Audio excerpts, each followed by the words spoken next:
الله أكبر بسم الله مجراها الله أكبر بالتقوى سنرسيها الله أكبر قولوها بلا وجل وزينوا القلب من مغزى معانيها.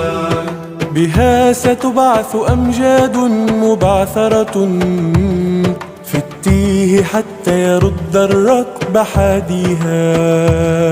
الله أكبر ما أحلى النداء بها، كأنه الري في الأرواح يحييها. الله أكبر بسم الله مجراها الله أكبر بالتقوى سنرسيها الله أكبر قولوها بلا وجل بلا وجل وزين